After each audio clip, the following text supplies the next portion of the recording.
When I say the words Appalachian cooking, I think most people have a fairly simple version of what they think Appalachian cooking is, typically equating it with Southern food.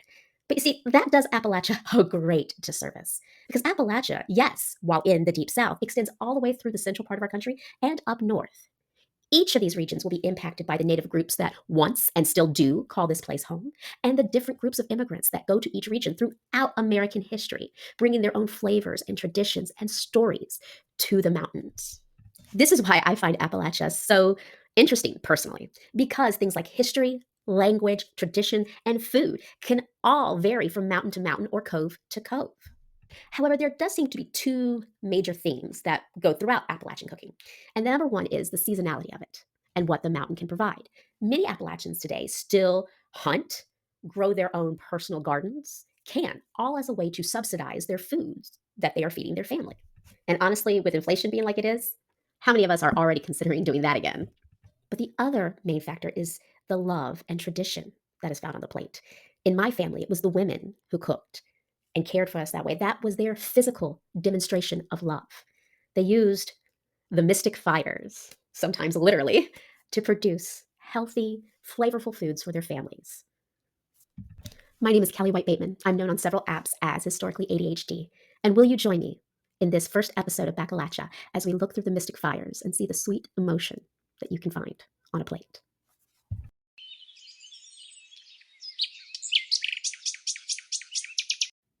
When I decided to look specifically at the food of Appalachia, I had to think really hard about where to start because there are a plethora of books out there, research papers, all done on the different foods of Appalachia and the culture surrounding it. I'm very lucky in that aspect. But I decided, since we are heading into fall at the time of this recording, that we'll do a fall dish. And not really just a fall dish, a mythical fall dish. Kelly, what do you mean there's a mythical dish of Appalachia? Well, you see, that's what makes Appalachia so complicated, is that for some, this dish is something they've never even heard of. This dessert, are you for real? What is that? I've never heard of that. Whereas thankfully in my family, it's something we had heard of. We used a slightly different name for it, but thank God we do have this. My great grandmother made it. So, what mythical food am I summoning to the plate? Why, it is the Appalachian apple stack cake, or as we called it in my family, stack pie, when my great grandmother made it. Now, they had a tree on their farm, and they would take the apples and dry them out, make apple butter, and my grandmother would make this cake or pie for her kids, and it was a big treat. Now, the reason why there's so much folklore and legend around it is because it became popularized as an Appalachian wedding cake. The idea being when times were hard, like during World War II, perhaps, and you had a very hard time getting your hands on flour, each part of the family, when coming to the celebration, each person could make a layer of the cake. And when you got together, you sort of take your apple butter and then you put your cake, apple butter cake, and you can stack it together, and everybody sort of helps share the cost together. But our concept of wedding cakes and the way that we view weddings is highly influenced by the Victorian era. Like before that, the wedding cake as we know it really wasn't quite a thing. So you have to take some of this stuff with a grain of salt. But fortunately, I am from the part of Appalachia where this exists, and I get to tell you about it and how hard it can be to make. So, what actually makes a stack cake or stack pie? I'm going to give you the anatomy of a stack cake real quick. Number one, you're going to have at least 5 layers of a very thin cookie. In between those cookie layers, you are going to have a fruit flavor filling, such as apple butter, the apple filling. Now, after you've stacked all those layers and you're feeling really fancy, you can create a pretty powdered sugar design on top if you would like. But honestly, these cakes are typically served fairly plain looking. Trust me, there is more than meets the eye to this particular cake. You give it about 12 hours of sit time and then you cut into it. I swear to God, it will melt in your mouth and it will be gone so quick in your home. So, the goal of each one of these podcast episodes is to explore and learn deeper something about Appalachian heritage and culture. And particularly this time, my own Appalachian heritage and culture in the form of a cuisine. So, I had to recreate this cake from my grandmother's childhood, and that presents its own problems. The challenge is my great grandma Norton had been cooking probably from the time that she could hold a spoon. She had been taking care of her family, feeding them, clothing them since she was 14 years old and her mother got sick. So to say she was an intuitive cook is an understatement. She could just tell when things looked right, especially in baking, which, if you ever tried to navigate recreating a baking recipe, can be very, very, very challenging. Thankfully, my grandmother was here a couple weeks with me when I was doing these experiments, and she was able to help and guide me. We discussed what kind of apples they used, how the look and feel should be, and what she remembers her mother doing. And then we turned to a bunch of different books to try to figure out what apple stack cake recipe would be closest to what my grandmother remembered. We went through a lot of books.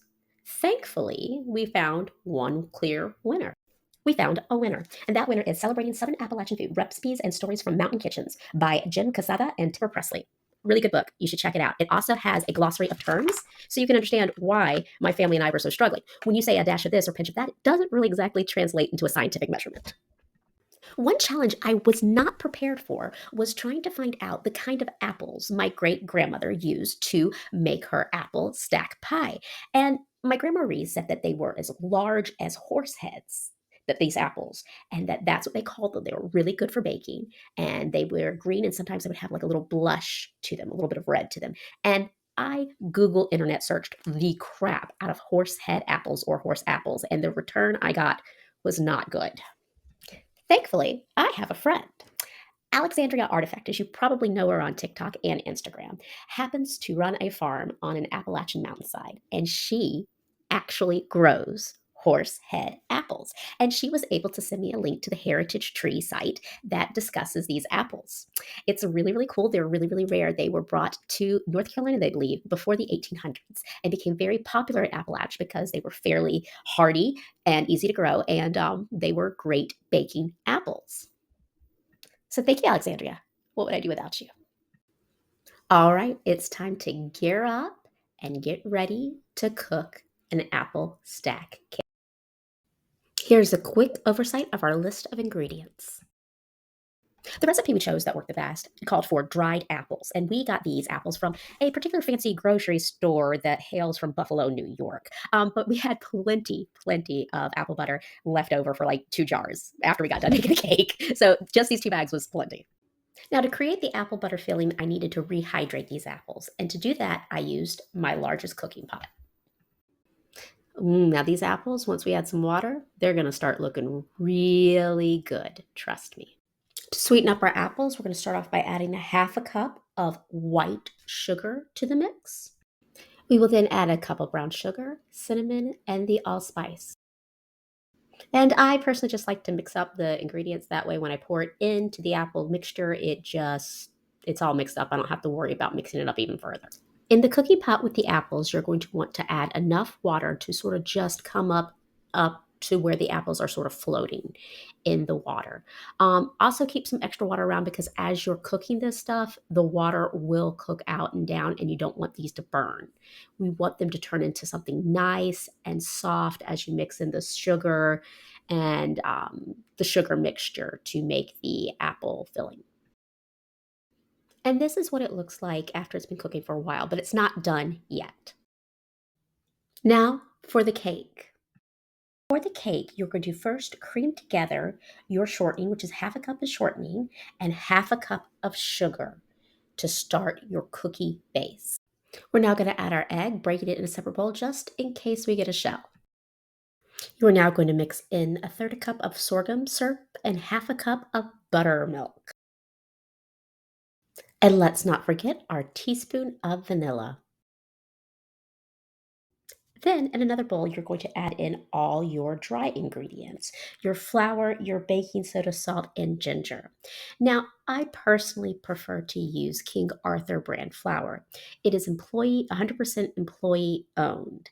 And that sort of thing is a rare find in the United States these days. So go out and support it when you can. Now, with your dry ingredients, you're going to scoop out a little well to start slowly adding in your wet ingredients. So instead of thinking this as cake batter, think of it better as cookie dough because you are going to be rolling it out and using it as sort of like a cookie layer within the cake. Once your batter reaches a cookie dough like consistency, you're going to try to evenly scoop out each layer you're going to create. On my cookie sheet, I drew a circle and I'm now using a rolling pin to roll out the dough to create the circle before it goes in the oven. I did use a knife to sort of like trim up the edges and make it look as circular as possible, but you do not have to stress out about it. It does not need to be a perfect circle. But what it does need to be is about 9 inches around, and it needs to be as thin as you can stand it. You don't want it to be too thin because you don't want it to break and crack, but you want it to be thin enough that the moisture from the apples can soak through to the cake. Then you're going to pop in each layer into a preheated oven of 350 degrees, allowing it to cook till it's like light and golden brown around the edges, which should be about 10 to 12 minutes, depending on your oven. While that cooks, you will now see that my apple mixture is looking good. I will now use a stick blender to smooth it out so that there's no rough, chunky pieces when they go to bite into the cake. And then again, that is totally optional. You can use a blender to smooth it out if you don't have a stick blender, or you can just leave it chunky and just bash it up a little bit with whatever spoon you're using to sort of smooth it out. It's up to you and what you and your family like. Now, with our cake done, it is time to assemble. I start with a cookie base and then I add one layer of the apple butter slash filling. And then I continue do it with a second layer and then a third layer and a fourth layer, all piling up to be about 6 layers in this particular stack cake. And there is my stack cake. She doesn't look like she's going to win any beauty awards, but trust me when I say the taste that is from this cake is mind blowing. How complex the flavor is for such a simple cake, and you will want to eat it all in one setting. A question I have been grappling with over the past 2 weeks working on this project, finishing it up, is why release this now? My country is, without a doubt, in incredible turmoil.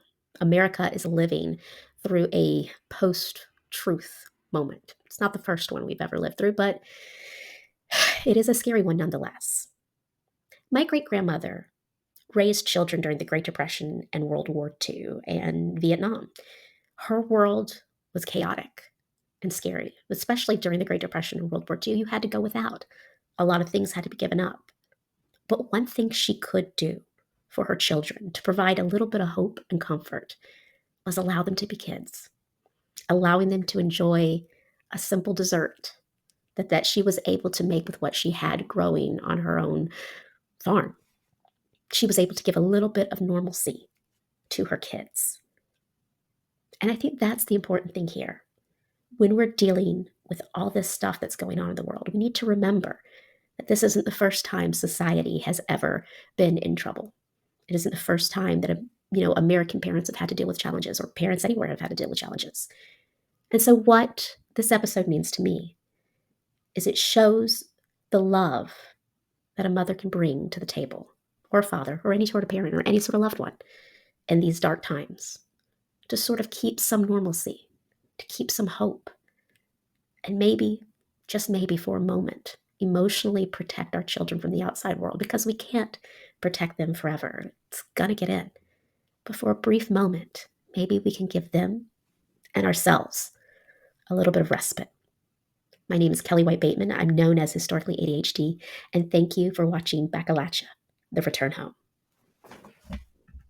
If you found this video slash podcast interesting, please like and subscribe. Give me a follow. I'm known on several apps as Historically ADHD. My main focus has been on Substack, but I'm starting to branch out a little bit more. If you have any thoughts or questions or ideas involving the history of Appalachia or the culture and traditions, please feel free to comment below, ask a question. I also do a lot of the history of North Carolina, and I'm starting to branch out to do the history of my new home, Virginia. So I look forward to sharing more educational, fun information with you. My name is Kelly Marie White Bateman, and I am Historically ADHD. Thank you.